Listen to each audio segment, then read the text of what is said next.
The killer of relationships being dishonesty. Yeah. I wonder if you could talk more about that. And, we do addiction work. So dishonesty runs rampant in addiction work, but that's not really what I'm talking about. What I'm really talking about, and I think you used the word of authenticity. Am I really letting you know what's going on with me? Am I showing up authentically? Am I, the person that I'm presenting myself as? Is that who I really am?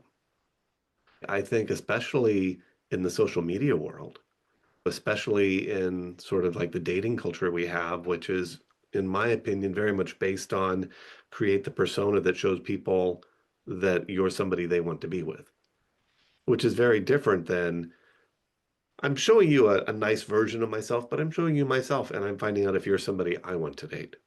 And so there's this inauthenticity of like, I'm creating this image that I think people want to see, whether that's how much money I make, whether that's my personality, whether that's what I like, what I don't like. I saw something today about people who are not talking about what their actual beliefs are about family systems or different dynamics, but how you can start to pick up what those are in their social media posts and some of the words they use. I think there's this craving to understand where people are really coming from, and there's this equal sense of pressure to hide that and give the very smooth, easily digestible version of yourself so that people accept you.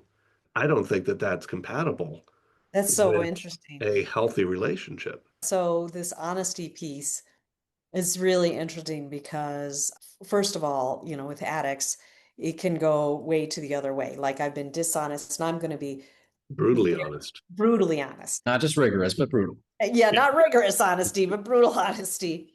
And that just falls flat. It doesn't work for them very well. So, it's this piece too. Our culture, I think, is moving at such a fast pace, and that people are not stopping to be mindful. People aren't stopping to say, wow, the words that I say, how is this going to affect this other person? And so, in the vein of honesty, I'm going to say, this movie that we're watching, it really sucks. I don't like it. I know it's your favorite movie, but I don't like it. And the other person is just supposed to go, oh, okay. All right. Well, it is my favorite movie, but, like, okay, you be you, you do you, not to me. This concept is starting to really bother me. And so I'm going to use an old word, which is etiquette.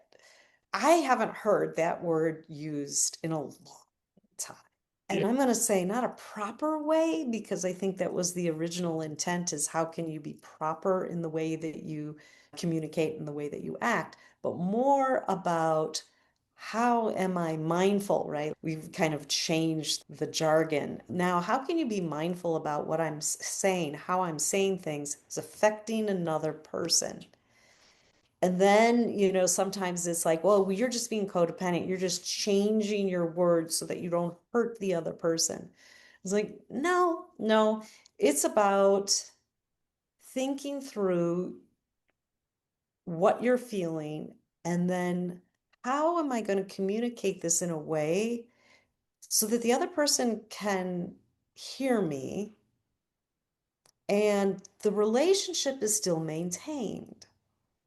So if I am blunt and maybe even rude, I might be communicating very honestly, but the relationship now is probably going to break in some way. I'm going to lose the other person. They aren't really going to want to maintain that, really, because it's kind of yucky. Yeah. I've put some sort of like yuckiness into the dynamic.